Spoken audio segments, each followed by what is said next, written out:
అందరికీ నమస్కారం అండి. వైఫ్ ఆఫ్ సూర్య కథకు స్వాగతం. ఈ కథను పూర్తిగా వినిన తరువాత మీకు నచ్చినట్లయితే తప్పకుండా లైక్ చేయండి. అదేవిధంగా సబ్స్క్రైబ్ చేసుకుని మన ఛానల్ని ఎంకరేజ్ చేయవలసిందిగా మనస్ఫూర్తిగా కోరుకుంటున్నానండి. ఈ కథకు సంబంధించిన మిగిలిన అన్ని పార్ట్స్ కూడా మన ఛానల్లో ప్లేలిస్ట్లో సేవ్ చేయబడి ఉన్నాయండి. ఒకవేళ మీకు ఇంట్రెస్ట్ అయితే కనుక వెళ్ళి చెక్ చేయొచ్చు. మరిక కథలోకి వెళ్దాం. తలుపు కొంచెం ఓపెన్ అవ్వటాన్ని గమనించిన సతీష్ మధుని చూసి కొంచెం నెర్వస్గా ఫీల్ అయ్యి తలదించుకుంటాడు. మధు డ్రెస్ చేంజ్ చేసుకుని బయటికి వచ్చి అద్దంలో చూసుకుంటూ జుట్టును సవరించుకుంటుంది.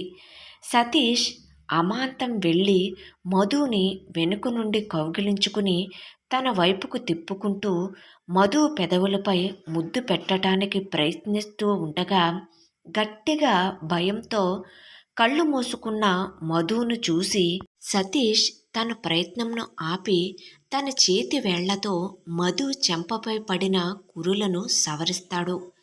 సతీష్ మునివేళ్లు తన చెంపలపై నాట్యం చేస్తుంటే ఆ మైకం నుండి తేరుకున్న మధు నెమ్మదిగా కళ్ళు తెరుస్తూ సతీష్ కళ్ళల్లోకి సూటిగా చూస్తుంది.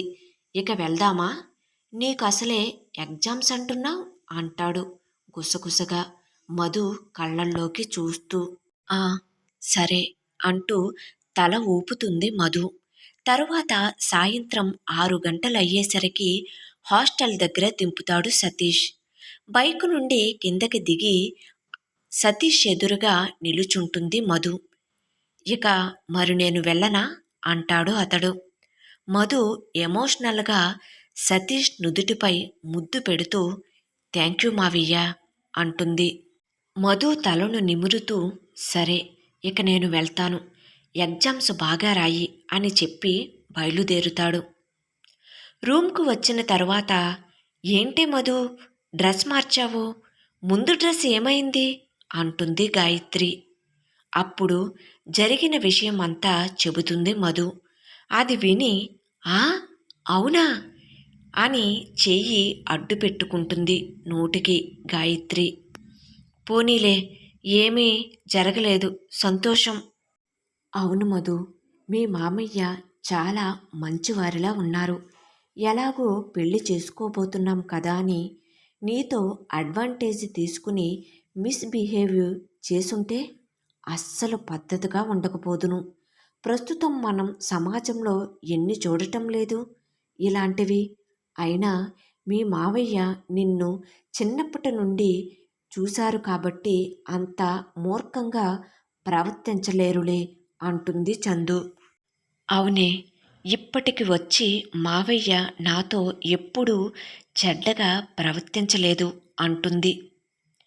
డిగ్రీ చివరి సంవత్సరంతో పాటుగా అలకలు, కోపగింపులు, బుజ్జగింపులతో సూర్య చందుల ప్రేమ ప్రయాణం కూడా సాగుతుంది.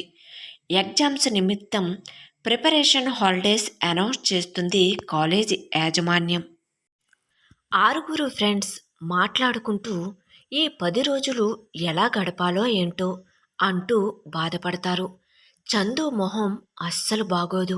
అది గమనించిన సూర్య చందు మొహంలోకి చూస్తూ కనుబొమ్మలు ఎగరవేస్తాడు. ఏమీ లేదు అన్నట్టుగా బాధగా తల ఊపుతుంది చందు. ఒక్కసారి పక్కకురా అన్నట్టుగా కళ్ళతో సైగ చేస్తాడు సూర్య. మిగిలిన వాళ్ళు ఎవరు సంభాషణలో వారు ఉంటారు. అక్కడి నుండి తప్పించుకుని నెమ్మదిగా మిగిలిన వారికి దూరంగా వెళ్తారు సూర్య చందులు. చందు చేతులు రెండూ కట్టుకుని నిలుచుని ఏడుస్తుంది. ఎందుకు చందు ఏడుస్తున్నావు? ఓన్లీ 10 రోజులే కదా అంటాడు సూర్య. నీకేం, నువ్వు ఎన్ని రోజులైనా చెబుతావు, నేను అలా ఉండలేను, నిన్ను చూడకుండా మాట్లాడకుండా అంటుంది మరింత గట్టిగా ఏడుస్తూ చందు. చూడు చందు, మనమిద్దరం చూసుకోకుండా ఉండటాన్ని తప్పించలేము గాని మాట్లాడకుండా ఉండటాన్ని తప్పించవచ్చు అంటూ కొంచెం వంగి చందు మొహంలోకి చూస్తూ చెబుతాడు సూర్య. అయినా అది ఎలా అంటూ చెంపలపై ఉన్న కన్నీరు తుడుచుకుంటూ అడుగుతుంది చందు. ఇదిగో ఇలా అంటూ సూర్య తన జేబులోంచి నోకియా కీప్యాడ్ మొబైల్ తీసిస్తాడు. బాబోయ్ నాకు వద్దు అంటుంది. నువ్వు ఏం కంగారు పడకు, నేనే నీకు కాల్ చేస్తాను. ఇదిగో ఇలా సైలెంట్లో ఉంచాను. నువ్వు మెసేజ్ ఎప్పుడు చేస్తే అప్పుడు నేను నీకు కాల్ చేస్తాను అంటాడు సూర్య. సరే అని నవ్వుకుంటూ సూర్యాని కౌగిలించుకుంటుంది చందు.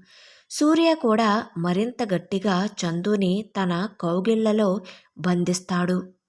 దూరం నుండి వీళ్ళు ఇద్దరినీ చూసిన మిగిలిన ఫ్రెండ్స్ నవ్వుకుంటూ వెనకకు తిరుగుతారు. అది గమనించిన సూర్య చందు తమ కౌగిలి బందీ నుండి బయటపడి ఫ్రెండ్స్ దగ్గరకు చేరుకుంటారు. కాలేజీలో సెలవులు ప్రకటించటంతో అందరూ ఇంటికి వెళ్ళిపోతారు. తరువాత ఇలా ఫోన్లో మాట్లాడుకుంటూ తమ ప్రేమను కొనసాగిస్తారు చందు, సూర్యాలు. వైఫ్ ఆఫ్ సూర్య కథ కొనసాగుతుంది. కథ నచ్చినట్లయితే తప్పకుండా లైక్ చేయండి. అదేవిధంగా సబ్స్క్రైబ్ చేసుకోవడం మాత్రం మర్చిపోవద్దు. మీరు సబ్స్క్రైబ్ చేసుకుని ఎంకరేజ్ చేసినట్లయితే నేను నెక్స్ట్ ఎపిసోడ్ని ఫాస్ట్గా ఇవ్వాలి అనే ఉత్సాహం నాలో కూడా కలుగుతుంది కదండి. అందుకనే నేను పదే పదే సబ్స్క్రైబ్ చేసుకోమని మిమ్మల్ని కోరుకుంటున్నాను.